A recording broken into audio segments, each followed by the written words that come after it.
Starting a business with a laser can be overwhelming. Where do you even start? What are you going to make and where are you going to sell it? Well, today I'm going to cover step by step everything that you need to know to give your laser business the best head start possible. So let's dive in. My son just finished high school, so he figured he'd start making some money of his own. And since finding a traditional job has been such a major struggle, his first instinct was to start a laser business. I wonder where he could have gotten that from. So let's get him started. What will you make first? When you are figuring out what to make, consider your areas of expertise, training, or hobbies. I sat down with my little dude and asked him some important questions. What do you like? What are you good at?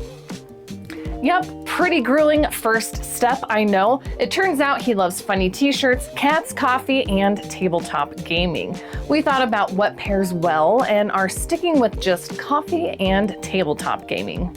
Then we thought of 5 possible products having to do with those themes and can be made with a laser.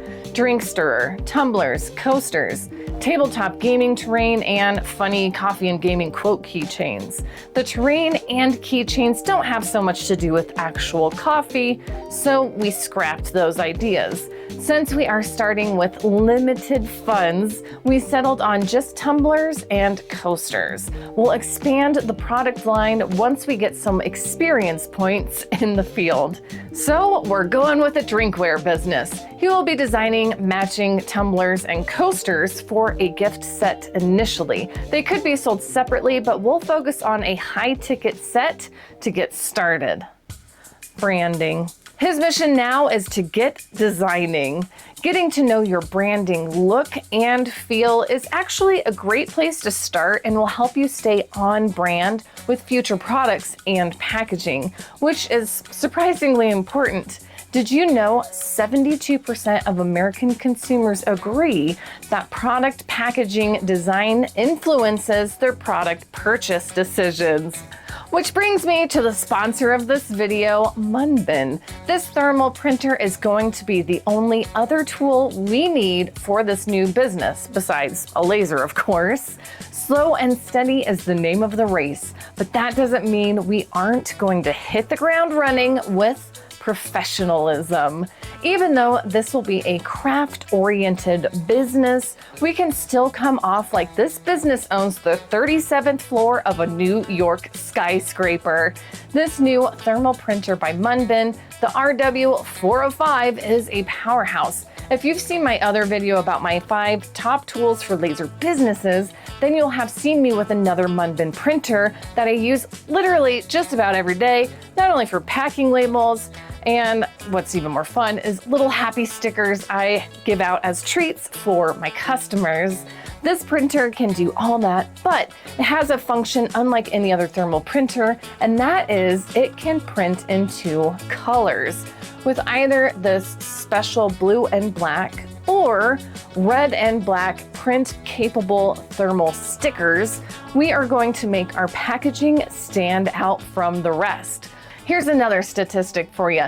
85% of customers say color is the main reason that urges them to buy any product. So let's give them color everywhere we can. For the front of the packaging, let's design a label with our logo.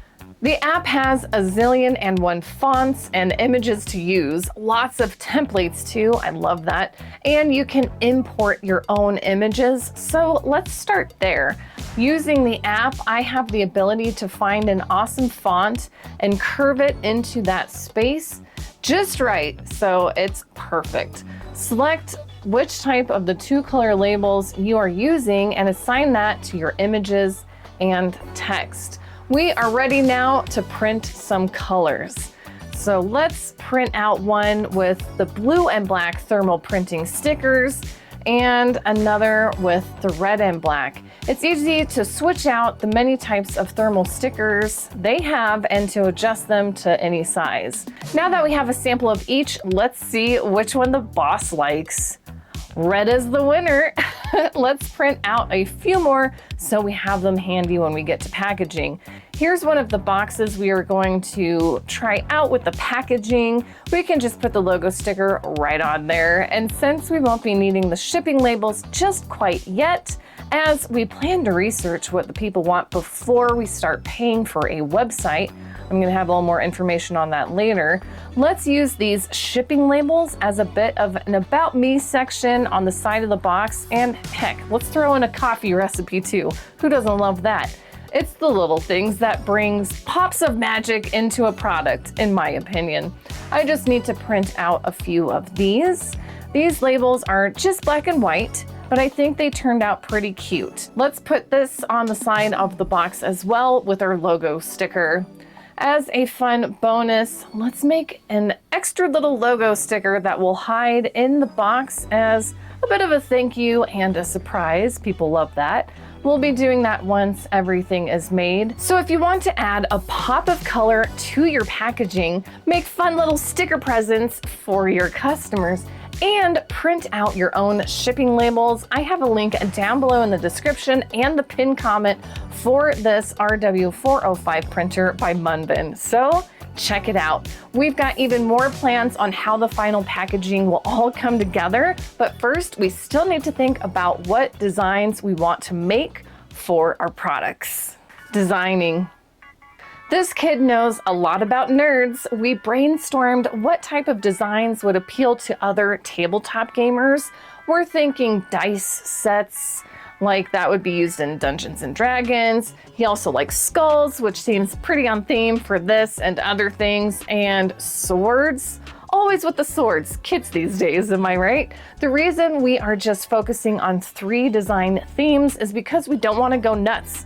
This is going to be a slow grow business. We don't know if it will work yet. We can't just drop everything, money included, to dive headfirst into this. We are in the discovery phase. If it all fails, the worst of it will be we have a lot of new cups and coasters on hand. Then we can regroup and pivot. Maybe we just need to refine the designs or start from scratch. He spent some time with the designs and now we need to engrave everything. This is where things get really fun. These tall and skinny tumblers are perfect for engraving and are bringing more of that color customers crave. They do take a bit of time to engrave on this WeCreate Vista 10-watt diode laser. If this takes off though, we'll need to see if we should upgrade. Until then, work with whatever you have. I know you need to spend money to make money, but let's not go nuts. The goal here is to make a profit. These slate coasters engrave pretty well, especially after you give them a bit of a clear coat spray varnish. They are also solid and heavy, which gives the customer confidence that it is a quality product. Now, let's talk about the customer a little bit more, in fact. Finding customers. We have a little bit of an idea of who the target customer is. It's quite easy when it's yourself or my son in this case, but in order to give ourselves as much success as humanly possible, we have to figure out where these people actually go. We aren't worrying about a website and we're not going to worry about Etsy. It's just so saturated, which means that there's constant price wars. Let's not dip into that. So where else would they go to buy a cool tumbler? A gaming convention is a bit too big to start off with, a little pricey. A craft fair would be too broad of a type of customer. So my tiny genius said, what about a game shop? Perfect. Research is easy. He's been to everyone in town and knows which ones have local crafter merchandise in store. We just need to figure out if they do consignment. And why we'd prefer that over wholesaling is that we can then keep an eye on what is actually selling and how fast. Consignment is where the shop selling your item takes a cut of the sales price. It's usually somewhere around 60-40 or a 70-30 percentage split. So if you're selling something for $10, let's say, the store keeps $4 and you get $6 or $3 and $7. If everything does great, but let's say none of the sword designs sell, for example, we can examine whether it's just the design people aren't responding to, or maybe it's the location of customers as to why it's not selling. It's all part of the research. We are in a research beginner stage. With this in mind, let's think about how much we want to sell these for. pricing. There are major calculations out there that can help you figure out costs like materials, all the way down to how much electricity was used. But here's a pretty quick rundown. Find out how much the materials cost and estimate the highest amount of money you could sell it for. And make sure you still make a profit even after the consignment cut.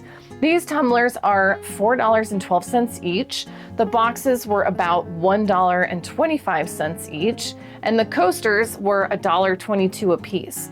So that is $6.59, but let's round that up to account for like the stickers and little added things like that, so $7. And I think for where we plan to sell these, like the literal location of the store in the town we are in, let's start at a $35 price tag. It might seem high to you or low, it really just depends on where you are. I had called the first tabletop game store, and they actually do a 70-30 split for consignment, which would mean our takeaway is 70% of $35, which is $24.50. And after the $7 cost to produce, that leaves $17.50 profit. Not bad. Next up, let's get these packaged up and ready for sale. You are about to see why packaging is truly so important. I had gotten these clear boxes on Amazon, and they were a bit generous with their sizing claims. Gotta love that. These are too short to close, so let's improvise. I'm going to turn these into little gift bag looking things with the hole punch and a ribbon at the top there since I can't close it. And we'll work on getting new packaging once we reach stage 2. And stage 2 would be things like assessing what sells, how often it sells, what people are saying, and introducing new products based on what's actually working and such things like that. I made a little cardboard piece to keep everything from moving around in the bottom of the box out of the Amazon box the cups actually came in, so, you know, free materials there.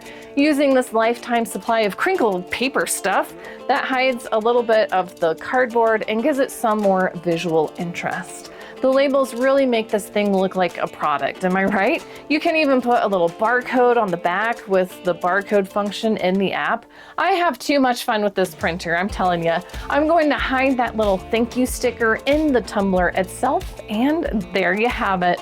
We've made 2 of each design to take to the first store, and they're expecting us. I'll have my son take the wheel when talking to the store person. I've got to step back from here, gotta let those little birds fly, you know what I mean? We've got things set up at the store now, and now we wait. In the meantime, he can work on the designs that he has made already, make new ones, and even start calling other shops in town. It's a lot of legwork to get started, but once you boil it all down, there's really just one thing you need to do, and that is to make something, and then find people to buy it. Of course, a good niche is going to make things much more easier to sell, and knowing what your customer likes will help determine where you should focus your efforts. So watch this video next.